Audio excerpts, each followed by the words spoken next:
You're tasked with analyzing review data. Say you get it from Google reviews, e-commerce reviews, wherever, usually on a scale of 1 to 5. More than likely, your first thought is, oh, I'll just get the average of all the scores. And that'll give me enough insight. But this does not provide enough business value to act on. But in this video, I'm going to show you 3 other ways to prevent the insight that provides the business value you need from this data. In the first example of how to get better insight is to use a bar chart or a histogram. This provides more than the average. As you can see in the examples, we can see where the distribution of each score lies. What we see here in this example is that the data is not average as it shows, but more either low score or high score. I guess it'd probably be low score, high score that way. We're heavy on 5s and we're heavy on 1s. In that 3, if we just looked at the average, would just show us, oh, we're about in the middle, which isn't the whole story. However, what if we wanted to take this one step further and we wanted to take this type of data and compare it against, say, another metric? Let me show you how. To do this chart, we're going to need some data, and we're going to use the example of a Zendesk data set where we're taking the review stars and the hold time in seconds to compare to see if there's a correlation between the review scoring. Apologize. Hang on one second. Yes, Fido. I was just about to tell him, but you called to interrupt. I will let them know. Yes, I will make sure you don't go to sector G7 this week. Okay. Bye. Sorry about that. That was Fido just wanting me to tell you that you can get this data set and a couple other ones by joining our monthly newsletter. We have 5 data sets that you can use to practice and do analysis with and help build your portfolio. But back to what we're going to do on this data set before I was interrupted, we're going to use the hold time as our y-axis and our review score as the x-axis. Let me show you how to do it right here. Here's our data set in our chart that shows the correlation. As you can see, we can see all the charts that as the hold time increases, their review score is going to go down. As the review hold time goes down, the review scores go up. So there is some sort of correlation here. I do want to note that most analysts are going to do this, something like this, where they take these kind of charts and then they'll go and add a trend line like this. Sorry to say, here's a zombie. This trend line is not going to tell you anything except that it's going downward, because we're missing one important factor here.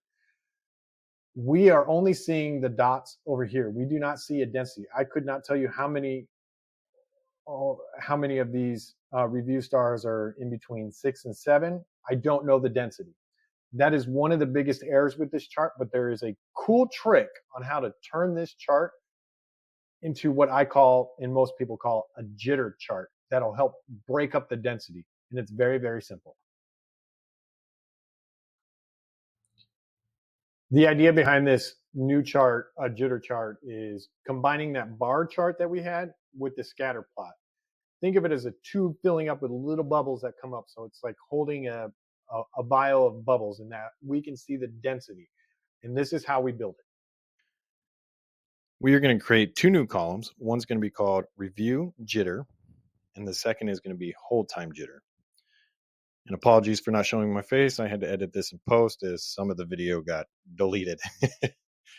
For this formula, what we're going to do is we're going to create a buffer so that there is a space between each of the review stars. And the buffer we're going to use is we're going to pick a range between 0.35 and -0.35. So it takes away 0.35 from the review and or adds 0.35.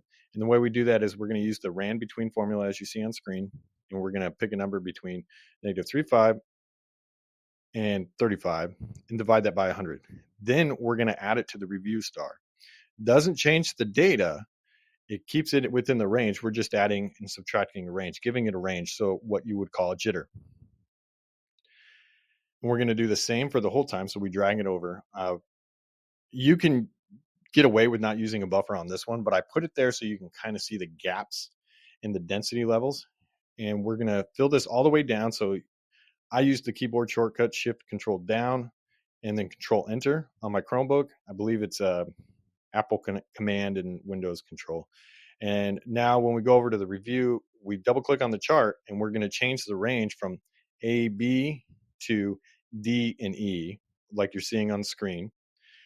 Reviews will still be the same and host time, but as you can see, we have some density tube type things. We can see the density of the plots within the star range. So if you look at 1 and 2 and 3, you can see the range is over. I did change the opacity as what you're seeing now to give it a clearer opacity. So as it's darker, we can see there's more in the range. But what we can tell is that as there's a longer hold time, the review score goes down. But if we have a shorter hold time, say below 4 seconds, our review score goes up. Stuff like this is what makes this type of insight in these charts easy to understand. Is if we wanted to look at this, we can see that anything below 4 seconds on a hold time, more than likely. There you have it. 3 ways you can show review data that is beyond the average. As you saw, the average does not give us a full picture and does not really explain what's going on. When we had the average of 3, we were sitting high on 1s and 5s, so we're kind of hit or miss. But then if we take it and put it into kind of comparing it to a metric like hold time in our examples, we can see that as hold time increased, the chances of getting a 5-star review decreased. But we took that one step further and gave it a density view so we could show stakeholders and the real business value of understanding that if we were under 4 seconds, the odds of us getting a 5-star increased dramatically. That's the kind of insight you want to provide as an analyst that provides business value and something they can act on. If you want to know what else you can provide business value on, check out this video right here.